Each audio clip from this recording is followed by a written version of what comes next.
Besti, balik lagi di tempatnya ngobrolin berita yang kadang bikin senyum, kadang bikin geleng kepala. Nah, kali ini yang bikin publik langsung bereaksi bukan soal biaya haji, bukan soal kuota haji, tapi gara-gara satu kalimat yang keluar dalam rapat resmi DPR. Ketua DPW Forum Komunikasi Kelompok Bimbingan Ibadah Haji dan Umroh Jawa Barat atau FKKBIHU Jabar, Syatori, menyampaikan usulan agar ada pembatasan usia dan pemeriksaan istitoah atau kemampuan berhaji yang lebih ketat. Alasannya, beliau mengatakan jamaah haji lansia itu repot dan merepotkan orang lain. Nah loh, kalimat itu baru saja keluar, belum sempat selesai dijelaskan, langsung disela anggota Komisi 8 DPR. Interupsi.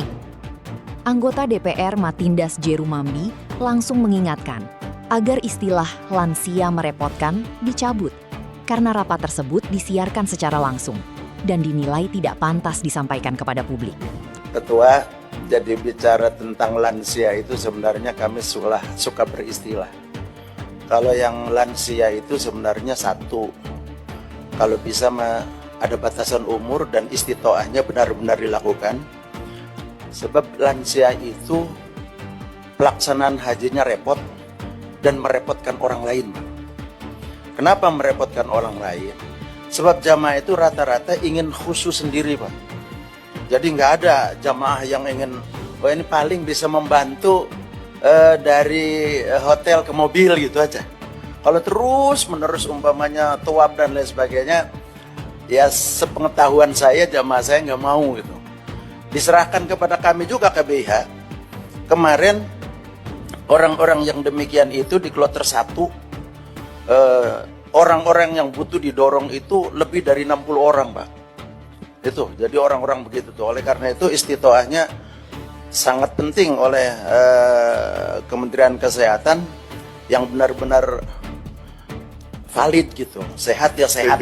Interupsi pimpinan Matindas, saya ingin mengingatkan KBHU untuk mencabut istilah lansia itu merepotkan. Ini live loh, ya, jangan ada bahasa jemaah haji lansia itu merepotkan. Saya minta untuk dicabut kalimat itu. Jujur ya, kalau didengar sekilas, kalimat itu memang bikin banyak orang tersentak. Lansia yang sudah puluhan tahun menabung, menunggu antrean belasan, bahkan puluhan tahun demi memenuhi rukun Islam kelima, malah disebut merepotkan. Waduh, kalimatnya benar-benar bikin hati ikut nyut-nyutan. Padahal, justru banyak orang tua yang menghabiskan masa mudanya bekerja keras demi bisa sampai ke tanah suci. Ada yang jual sawah, ada yang nabung sedikit demi sedikit. Ada yang rela menunggu antrean sampai rambutnya berubah putih. Begitu akhirnya dipanggil Allah, malah muncul narasi merepotkan. Pantas saja DPR langsung angkat tangan. Tapi setelah ditegur, Syatori menjelaskan bahwa yang dimaksud bukan merendahkan lansia, melainkan menggambarkan kondisi jamaah yang membutuhkan bantuan penuh saat berhaji. Ia juga menekankan pentingnya pemeriksaan istitoah dan pelayanan khusus bagi lansia maupun penyandang disabilitas, agar pelaksanaan ibadah lebih baik. Nah, kalau maksudnya memang mendorong pelayanan khusus, mungkin yang dipilih seharusnya adalah kata-kata yang lebih bijak. Karena dalam komunikasi publik, satu kalimat bisa lebih cepat viral daripada 1 jam penjelasan. Yang juga menarik untuk dipikirkan. Bukankah ibadah haji memang sejak dulu sudah mengatur soal kemampuan atau istitoah? Kalau memang ada jamaah yang secara medis membutuhkan pendampingan ekstra, bukankah solusinya adalah memperkuat layanan kesehatan, memperbanyak petugas pendamping, menyediakan fasilitas yang lebih ramah lansia? Bukan malah membuat mereka merasa seperti beban? Karena yang dibutuhkan orang tua kita saat berhaji bukan cap merepotkan. Yang mereka butuhkan adalah uluran tangan. Ingat, suatu hari nanti kita semua juga sedang berjalan menuju usia yang sama. Hari ini mungkin kita yang mendorong kursi roda.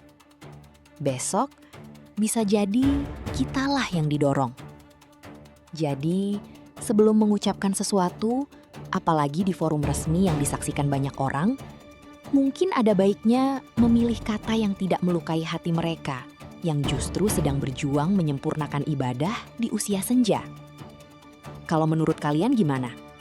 Apakah pernyataan tersebut memang hanya soal pilihan kata yang kurang tepat, atau memang mencerminkan cara pandang yang perlu dikoreksi? Tulis pendapat kalian di kolom komentar.